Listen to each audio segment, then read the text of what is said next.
Find a friend you love, and one of those people who, if you called them at 3 o'clock in the morning, they'd take your call and you would take theirs. Don't do this with a spouse. Don't do this with a sibling. Don't do this with a boyfriend or girlfriend. Those relationships are too close. But find a best friend and ask them this simple question: why are we friends? And they're going to look at you like you're crazy, because it's very hard for the human brain to put our feelings into words, because the part of the brain that controls our feelings doesn't control language.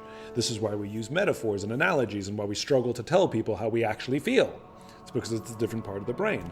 And so they're going to look at you and be like, I don't know. Why are you asking me this? And you say, come on, I know you've been there for me my whole life. And then you actually stop asking the question why, ironically. You actually ask the question what. You say, come on, what specifically is it about me that I know you'd be there for me no matter what? And they're going to hem and haw because it's hard to put into words. Don't help them. Don't let anybody else help them. And they're going to start describing you. I don't know. You're funny. You're smart. You're honest. You've always been there for me. You go, good. You play devil's advocate. Good. That's the definition of a friend. What specifically is about me that I'd know you'd be there for me no matter what? And again, they'll hem and haw, and some will get through this quickly, and some will get through it slowly, and it'll be a struggle, and you have to continue to play devil's advocate. Good, that's the definition of a close friend. What specifically is it about me? And eventually, they'll give up. Eventually, they'll stop describing you, and they'll start describing themselves. Like my friend said to me, Simon, I don't know. All I know is that I can sit in a room with you. I don't even have to talk to you, and I feel inspired, and I got goosebumps. In fact, I'm getting them right now.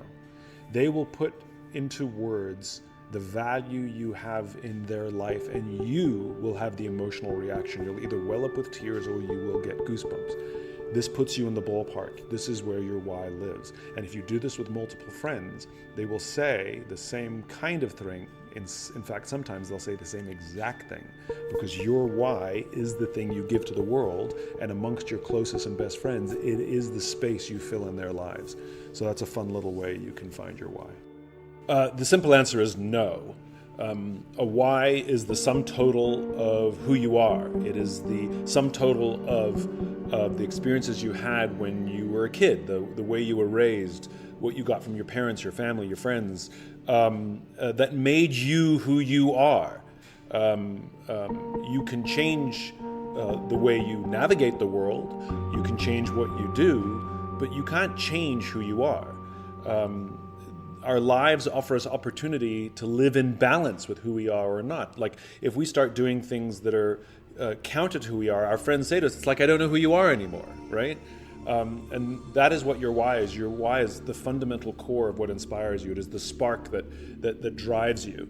And our whys are fully formed probably by our mid to late teens. The youngest why discovery I've ever done was a 16-year-old.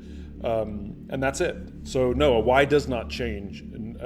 If anything, crisis reveals it to us, but it doesn't change it.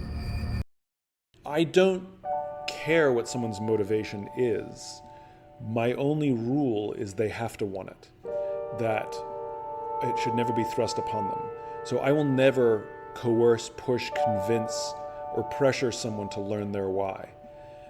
They have to decide they want it. It's like the old joke, how many psychiatrists does it take to change a light bulb? One, but the light bulb has to really want to change. It's the same thing. Like I will help my friends. Like my friends all know that if they ask me to help them find their why, the answer will always be yes, but they have to ask. They have to ask. It's the same thing. So I want someone ideally and philosophically to do it, for inspirational reasons.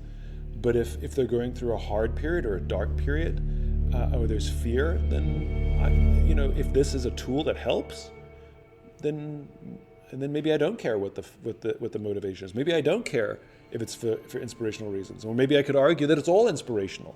If you're trying to come out of darkness to find light, that's pretty damn inspiring.